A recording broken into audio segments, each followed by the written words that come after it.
Women's day అంటే ఇక్కడికి వచ్చినటువంటి ప్రతి స్త్రీలో నేను అమ్మను చూస్తున్నాను, నేను అమ్మలాగా భావిస్తున్నాను. అందుకని ఈ కార్యక్రమాన్ని ఇంత మా అమ్మని నేను ఎలా ఆహ్వానం పలుకుతానో అలాగే ఆహ్వానం పలకాలని నేను భావించాను. కాబట్టి ప్రతి స్త్రీలో అమ్మని చూడాలి అనేదే హెల్ప్ ఫౌండేషన్ యొక్క మోటో. వేదికను అలంకరించినటువంటి వారికి, అలాగే ఈ కార్యక్రమానికి హాజరైనటువంటి మహిళలందరికీ, మరి ముఖ్యంగా పురుషులకు కూడా అంతర్జాతీయ శ్రామిక మహిళా దినోత్సవ శుభాకాంక్షలు.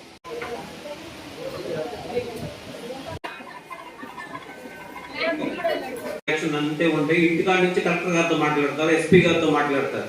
సార్ నేను పలానా జిల్లా వెళ్తున్నాను, ఆ జిల్లా ఎస్పీ గారితో కలెక్టర్ గారితో మాట్లాడతారు. మేడం గారు వెళ్ళాకే కలెక్టర్ గారు ఎస్పీ గారు ఉంటారు. అలాంటి మేడంతో మీ అందరికీ సన్మానం చేపిద్దామని మేడం గారిని ఇన్వైట్ చేశాను. Heartly welcome madam, Padmavathi madam. అలాగే మాధవి లత గారు అంటే ఇక్కడ గర్ల్స్ హై స్కూల్ హెచ్ఎం గారు. ఆ స్కూల్లోనే 12 మంది పిల్లలు ఉంటారు. అచ్చం ఆడపిల్లలే, అదేనమ్మా 1200 మంది పిల్లలు ఉంటారు. సరే 1200 మంది పిల్లలు ఉంటారు. అచ్చం స్టాఫే 60 మంది ఉంటారు. ఆడవాళ్ళు అచ్చం, ఇంకా ఆడవాళ్ళతోనే పోటీ, యుద్ధం అనమాట. లేచిన కాడి నుంచి మొత్తం జస్ట్ మన ఇంట్లో 5 ఆడపిల్లలు ఉంటేనే వాళ్ళని అది చెప్పి ఇది చెప్పి అలా ఉండాలి ఇలా ఉండాలని తల ప్రాణం తప్పు వస్తుంది.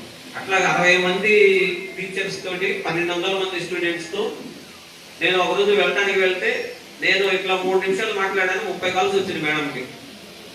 అలాంటి వ్యక్తి. థ్యాంక్ యూ మేడం ఈరోజు రావటం. అట్లాగే APSRTC assistant manager Fatima madam గారు ఎప్పుడు నవ్వుతూనే ఉంటారు మేడం.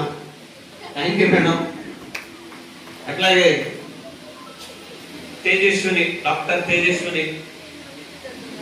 ఈ అమ్మాయికి నేను 6, 7, 8, 9, 10వ తరగతి దాకా పాఠాలు చెప్పాను.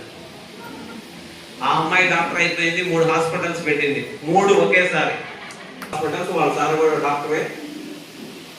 అందుకు కూడా పిల్లలంటే చాలా ఇష్టం, ఆడపిల్లంటే మరీ ఇష్టం.